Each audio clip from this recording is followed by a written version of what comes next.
ఒక 10 నుంచి 20 సంవత్సరాల వరకు మనం ఇన్వెస్ట్ చేయాలనుకుంటున్నాం మ్యూచువల్ ఫండ్స్లో. ఇలాంటప్పుడు ఏది బెస్ట్ మ్యూచువల్ ఫండ్ అనేది మనం ఒక్కసారి ఇప్పుడు చూజ్ చేసుకుందాం. ఈ వీడియో మనకి స్పాన్సర్ చేస్తున్నవారు పేటిఎం మనీ యాప్. ఈ యాప్ ద్వారా ట్రేడింగ్ చేసుకోవచ్చు. ఇది డీమ్యాట్ అకౌంట్ అనమాట. దీన్ని వాడడం అనేది చాలా ఈజీ ప్రాసెస్ అనమాట. ఇందులో మనం లైవ్ ట్రేడింగ్ చేయొచ్చు, గోల్డ్లో కూడా ఇన్వెస్ట్ చేయొచ్చు, ఈటీఎఫ్లో ఇన్వెస్ట్ చేయొచ్చు, నేషనల్ పెన్షన్ స్కీమ్ ఇన్వెస్ట్ చేయొచ్చు, మ్యూచువల్ ఫండ్స్లో కూడా ఇన్వెస్ట్ చేయొచ్చు.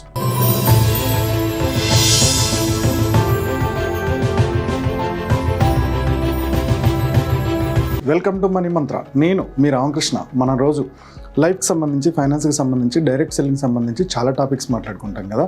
ఈరోజు మ్యూచువల్ ఫండ్స్ గురించి మాట్లాడుకోబోతున్నాం. మ్యూచువల్ ఫండ్స్లో మార్కెట్ రిస్క్ని బట్టి వైటాలిటీ అనేది వేరియేషన్ అవుతుంది. సో మీరు ఆల్రెడీ ఒక 5 years బ్యాక్ ఒక మ్యూచువల్ ఫండ్ తీసుకున్నారు. ఎగ్జాంపుల్కి యాక్సిస్ బ్లూ చిప్ ఫండ్ తీసుకున్నారు. Okay, so axis blue chip fund 2 సంవత్సరాలు బాగానే రిటర్న్ ఇచ్చింది. లాస్ట్ ఇయర్ 29 బ్లూ చిప్ ఫండ్స్లో చాలా దారుణంగా రిటర్న్స్ ఇచ్చింది, మైనస్లో రిటర్న్స్ ఇచ్చిందంటే యాక్సిస్ బ్లూ చిప్ ఫండే. అంటే ఇన్ని రోజులు బాగా ఉంది, సడన్గా బ్లూ చిప్ ఫండ్లలో అది మైనస్లోకి వెళ్తుంది. సెకండ్ ఇయర్ కూడా 27 కంపెనీస్లో 27th rank. Okay, third year కూడా అంతే ఉంది. ఇంత వైటాలిటీ మనం అనుకున్న రిటర్న్స్ కూడా ఇవ్వదు. ఒక్కోసారి 6%, 7% రేట్ ఆఫ్ ఇంట్రెస్ట్కే బయటికి రావాల్సి వస్తూ ఉంటుంది. ఇలాంటప్పుడు మనం ఎలాంటి ఫండ్స్ని ఎంచుకుంటే లాంగ్ టర్మ్లో మనకి ప్రాబ్లం లేకుండా మినిమం రిటర్న్స్ని చూడగలుగుతాము అనేది మనం ఒక్కసారి చూస్తున్నాం. ఇప్పుడు డైరెక్ట్ సెల్లింగ్ బిజినెస్ గురించి ఎలాంటి ఇన్ఫర్మేషన్ తెలుసుకోవాలనుకున్నా డిస్క్రిప్షన్లో మా వాట్సాప్ గ్రూప్ లింక్ ఇస్తున్నాను. అందులో లాగిన్ అయిపోయి మీకు కావాల్సిన ఇన్ఫర్మేషన్ మాకు వాట్సాప్ చేయొచ్చు. సో మ్యూచువల్ ఫండ్స్లో ఎక్కువగా ఈక్విటీలు పెడతాం. ఈక్విటీలో కూడా large cap, mid cap, at the same time small క్యాపుల్లో పెడుతూ ఉంటాం. వీటిలలో చాలా ఫండ్స్ ఉన్నాయి. సో ఒక రిపోర్ట్ ప్రకారం 60% ఆఫ్ మ్యూచువల్ ఫండ్స్ కనీసం బెంచ్ మార్క్ని కూడా రీచ్ అవ్వలేదు ఈ 3 to 5 yearsలో.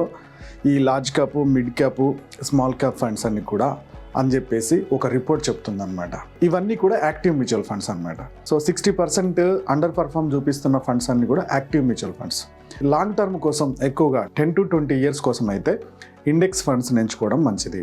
ఓకే, ఎందుకు ఇండెక్స్ ఫండ్స్ అనేది ఇప్పుడు మీకు ఒక డేటా చూపిస్తాను. సో ఇది చూడండి, నిఫ్టీ 500 17 November 2006 నుంచి ఇప్పటి వరకు దాదాపుగా 393% రిటర్న్స్ ఇచ్చింది.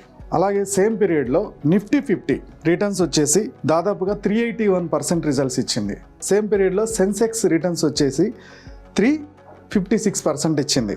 బిఎస్సి మిడ్ క్యాప్ ఫండ్స్ ఉన్నాయి కదా, దీంట్లో 355% రిటర్న్స్ ఇచ్చింది. అండ్ బిఎస్సి స్మాల్ క్యాప్ వచ్చేసి 351% రిటర్న్స్ ఇచ్చాయి. సో ఒక్కసారి సమ్మరైజ్ చేస్తే November 2006 నుంచి ఇప్పటి వరకు సెన్సెక్స్ 356% రిటర్న్స్ ఇచ్చింది. నిఫ్టీ 381% రిజల్ట్స్ ఇచ్చింది. నిఫ్టీ 500 కంపెనీస్ వచ్చేసి 393% రిటర్న్స్ ఇచ్చాయి. బిఎస్సి మిడ్ క్యాప్ వచ్చేసి 355% రిటర్న్స్ ఇచ్చాయి. బిఎస్సి స్మాల్ క్యాప్ వచ్చేసి 351% రిటర్న్స్ ఇచ్చాయి. ఎప్పటి నుంచి చూస్తున్నాం? November 2006 నుంచి November 2022 వరకు వచ్చిన రిటర్న్స్ ఇవి. సో ఇక్కడ యావరేజ్గా చూస్తే అన్నీ కూడా 350 నుంచి 390 మధ్యలోనే ఉన్నాయి. అంటే పెద్ద వేరియేషన్ ఏం లేదు. 18 years రిటర్న్స్ ఇవి. 18 years రిటర్న్స్లో అంటే లాంగ్ టర్మ్, 18 years అనేది చాలా లాంగ్ టర్మ్. ఈ లాంగ్ టర్మ్లో మిడ్ క్యాప్ కానీ, స్మాల్ క్యాప్ కానీ, ఎన్ఎస్సి కానీ, బిఎస్సి కానీ, లార్జ్ క్యాప్ అన్నీ కూడా 350 నుంచి 390 మధ్యలోనే ఉన్నాయి. అంటే ఇంచుమించుగా ఒకే రేంజ్లో ఉన్నాయి. చాలా మందిలో ఉండేది ఏంటంటే small cap and mid cap returns ఎక్కువ ఇస్తుంది, అదే మిగిలిన ఫండ్స్ కన్నా అనుకుంటారు. కానీ రిటర్న్స్ రావచ్చు, కానీ వైటాలిటీ కూడా ఎక్కువగా ఉంటుంది. మార్కెట్ పడినప్పుడు, పెరిగినప్పుడు దీంట్లో వైటాలిటీ కూడా ఎక్కువ ఉంటుంది. అంటే షార్ట్ టర్మ్కి అది ఓకే అవ్వచ్చు, కానీ లాంగ్ టర్మ్లో అన్నీ కూడా మ్యాక్సిమం ఒకే పర్ఫార్మెన్స్ ఇస్తున్నాయి. ఇప్పుడు మనం చూసిన దాన్ని బట్టి 15 to 20 years లాంగ్ టర్మ్ డేటాలో పెద్ద వేరియేషన్స్ ఏం లేవు. స్మాల్ క్యాప్ కానీ, లార్జ్ క్యాప్ కానీ, మిడ్ క్యాప్ కానీ. సో ఇప్పుడు యాక్టివ్ మ్యూచువల్ ఫండ్స్లో దాదాపుగా ఏది కూడా కన్సిస్టెంట్గా రిజల్ట్ ఏమి ఇవ్వట్లేదు, అవునా? ఇలాంటప్పుడు 10 to 15 years కనుక మీరు ఏ మ్యూచువల్ ఫండ్లో పెట్టుకుంటే మీకు రిటర్న్స్ బాగా వస్తాయి అంటే ఖచ్చితంగా ఇండెక్స్ ఫండ్సే. ఇండెక్స్లోకి వెళ్ళండి. ప్యాసివ్ మ్యూచువల్ ఫండ్స్ అంటారు వీటిని. ఇండెక్స్ ఫండ్స్ అంటే ఏంటంటే మీకు యాక్టివ్ మ్యూచువల్ ఫండ్స్లో ఒక ఫండ్ మేనేజర్ ఉంటాడు. ఇతను వాటిని యాక్టివేట్ చేస్తూ ఉంటాడు. ఒక కంపెనీ నుంచి ఇంకో కంపెనీ ఇన్వెస్ట్ చేస్తూ మంచి రిటర్న్స్ ఇవ్వడానికి ట్రై చేస్తూ ఉంటాడు. కానీ ఇండెక్స్ మ్యూచువల్ ఫండ్స్లో ఏమవుతుందంటే, ఎగ్జాంపుల్కి ఇండియాలో 2 ఇండెక్స్లు తీసుకుందాం. ఒకటి నిఫ్టీ, ఇంకోటి సెన్సెక్స్. మీకు నిఫ్టీలో ఉన్న టాప్ 50 కంపెనీస్ని కలిపి ఇండెక్స్ అంటారు.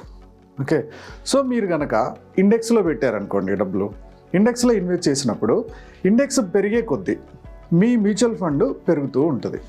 ఎగ్జాంపుల్కి సో ఇండెక్స్ ఫండ్స్ ఎలా పనిచేస్తాయి? సో ఇప్పుడు మీరు ఒక 1000 రూపాయలు ఇండెక్స్ ఫండ్లో పెట్టారనుకుందాం. ఈ ఇండెక్స్ ఫండ్లో ఈ 1000 రూపాయలని దేనికి ఎంత హోల్డింగ్ ఉంటుందని ఒక లిస్ట్ ఉంటుందన్నమాట టాప్ 50 కంపెనీస్కి. ఓకే, ఎగ్జాంపుల్కి ఇందులో రిలయన్స్ ఇండస్ట్రీస్కి ఒక 113 రూపాయలు. ఓకే, సో టాటా వాటికి ఒక 98 రూపాయలు, ఇన్ఫోసిస్కి ఒక 68 రూపీ. ఇలా మీకు డైరెక్ట్గా ఆ ఇండెక్స్లో డబ్బులకి అలర్ట్ అవుతాయి. అలాగే సెన్సెక్స్లో అందులో ఉన్న 30 కంపెనీస్. సో మీరు ఒక 1000 రూపాయలు పెట్టారనుకోండి, అందులో కూడా సేమ్ దేనికి ఎంత పోవాలనేది ఆటోమేటిక్గా మనకి సెబీ అనేది డివైడ్ చేసి పెట్టింది. సో ఇక్కడెక్కడ కూడా ఫండ్ మేనేజర్ ఉన్నాడు. మీ 1000 రూపాయలు ఒక యాప్ నుంచో వెబ్సైట్ నుంచో కట్టగానే ఆ 1000 రూపాయలని కంప్యూటరు ఆటోమేటిక్గా ఏ ఫండ్కి ఎంత పర్సంటేజ్ ఉందో దానికి అలర్ట్ చేసేస్తుంది. దీనివల్ల ఇండెక్స్ పెరుగుతున్న కొద్దీ మీ ఫండ్ పెరుగుతూ ఉంటుంది, ఇండెక్స్ తగ్గుతున్న కొద్దీ మీ ఫండ్ తగ్గుతూ ఉంటుంది. కానీ లాంగ్ టర్మ్లో ఇప్పటిదాకా మనం గమనించిన ఈ 30 సంవత్సరాలు 92 నుంచి 2002 వరకు ఈ 30 సంవత్సరాల్లో ఇండెక్స్ ఎంత పెరిగింది. సో భవిష్యత్తులో కూడా ఇండియా గ్రోత్ అవ్వడానికి స్కోప్ ఉంది. సో ఆ ఇండెక్స్ ఫండ్లో పెట్టినప్పుడు మన గ్రోత్ పెరగడానికి కూడా స్కోప్ ఎక్కువగా ఉంటుంది. సో ఇండెక్స్ ఫండ్స్లో బెస్ట్ ఫండ్స్ ఏంటి అంటే, ఇండెక్స్ ఫండ్స్లో చాలా ఫండ్స్ ఉన్నాయి.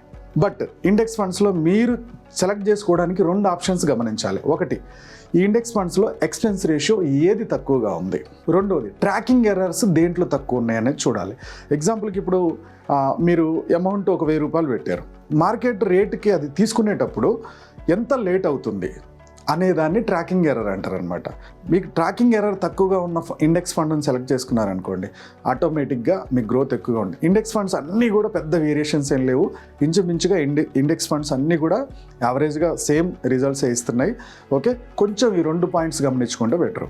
సో లేదు ఇండెక్స్ ఫండ్స్లో బెస్ట్ ఫండ్స్ ఏంది అని అంటే, నేను ఇప్పటిదాకా అబ్జర్వ్ చేసిన వాటిలలో నా అనాలిసిస్లో యూటీఐ నిఫ్టీ 50, నిఫ్టీలో ఉండే 50 కంపెనీస్లలో ఇది సెలెక్ట్ చేసుకుంటుంది. సో లాంగ్ టర్మ్ కోసం యూటీఐ నిఫ్టీలో మీరు ఇన్వెస్ట్ చేయొచ్చు. అలాగే సెన్సెక్స్కి వస్తే సెన్సెక్స్ 30 కంపెనీస్ ఉన్నాయి కదా, హెచ్డిఎఫ్సి సెన్సెక్స్ ఫండ్, దీంట్లో కూడా ఈ ఇండెక్స్లో ఇది బాగా పనిచేస్తుంది. ఈ రెండిట్లో ఇన్వెస్ట్ చేయొచ్చు. ఒకవేళ నిఫ్టీలో 100 కంపెనీస్కి వెళ్ళాలనుకోండి, నిఫ్టీ 100 కంపెనీస్ సెలెక్ట్ చేసుకోండి, ఇది ఆప్షన్. ఓకే, సో ఈ 2 కంపెనీస్ ఇండెక్స్లో బెస్ట్ ఉన్నాయి, మిగిలినవి కూడా ఓకే. బట్ ఒకవేళ చూజ్ చేసుకోవాలనుకుంటే ఈ 2 ఆప్షన్కి వెళ్ళొచ్చు. నెక్స్ట్ వన్ వచ్చేసి, మరి నా పోర్ట్ఫోలియోలో ఓన్లీ 2 వచ్చాయి, అవి కూడా 2 ఇండెక్స్లే ఉన్నాయి, మన దాంట్లో యాక్టివ్ లేకపోతే ఎట్లా? ఓకే, నాకు ఇండెక్స్ కంపెనీల్లో మిడ్ క్యాప్ కంపెనీస్ బాగా రిజల్ట్స్ ఇస్తాయని మీకు నాలెడ్జ్ ఉంది, లార్జ్ క్యాప్లో కూడా ఇన్వెస్ట్ చేయాలనుకుంటున్నారు, సో పోర్ట్ఫోలియోలో నేను యాక్టివ్ ఫండ్స్ కూడా పెట్టాలనుకుంటున్నాను అనుకున్నప్పుడు మీరు నెక్స్ట్ వెళ్ళాల్సింది ఫ్లెక్సీ క్యాప్ ఫండ్. ఓకే, దీంట్లో ఏం చేస్తారంటే ఫండ్ మేనేజర్ కొన్ని లార్జ్ క్యాప్లో పెడతారు, కొన్ని మిడ్ క్యాప్లో పెడతారు, కొన్ని స్మాల్ క్యాప్లో పెడతారు. రేపు స్మాల్ క్యాప్లో వైటాలిటీ బాగా వస్తుందన్నప్పుడు లార్జ్ క్యాప్ షిఫ్ట్ చేస్తాడు, లార్జ్ క్యాప్లో పెద్ద గ్రోత్ రావట్లేదన్నప్పుడు మిడ్ క్యాప్ షిఫ్ట్ చేస్తాడు. ఇలా యావరేజ్గా మీకు రిటర్న్స్ ఇవ్వడానికి స్కోప్ ఎక్కువగా ఇస్తాడు. మ్యూచువల్ ఫండ్స్లో 4000 మీరు ఇన్వెస్ట్ చేద్దాం అనుకున్నారు, అప్పుడు మీ పోర్ట్ఫోలియోని ఎలా చేస్తారంటే, ఒక 2000 ఏమో ఇండెక్స్ ఫండ్స్లో, ఒక 2000 ఫ్లెక్సీ క్యాప్లో పెట్టండి.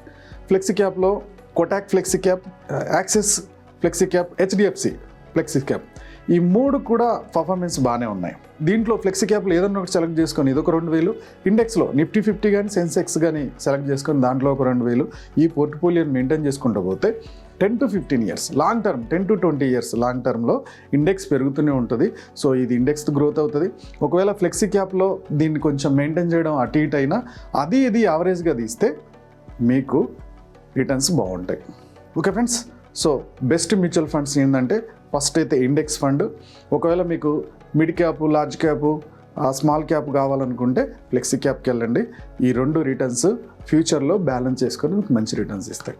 ఇప్పుడు ఎవ్రీ వీడియో అయిపోయిన తర్వాత నేను క్వశ్చన్ అడుగుతాను కదా, ఇందులో క్వశ్చన్ ఏంటంటే, మీరు ఒక 4000 ఇన్వెస్ట్ చేద్దాం అనుకున్నప్పుడు ఏ కేటగిరీలో మీ మనీని డివైడ్ చేయాలని చెప్పాను. ఈ వీడియో నచ్చినట్టయితే లైక్ చేయండి, కామెంట్ చేయండి, షేర్ చేయండి. మా యూట్యూబ్ ఛానల్ చూస్తున్న మా వ్యూవర్స్, మా సబ్స్క్రైబర్స్ లైఫ్లో ఎప్పుడు కూడా గొప్పగా స్థిరపడాలని కోరుకోవడంలో మా మనీ మంత్రం ముందుంటుంది.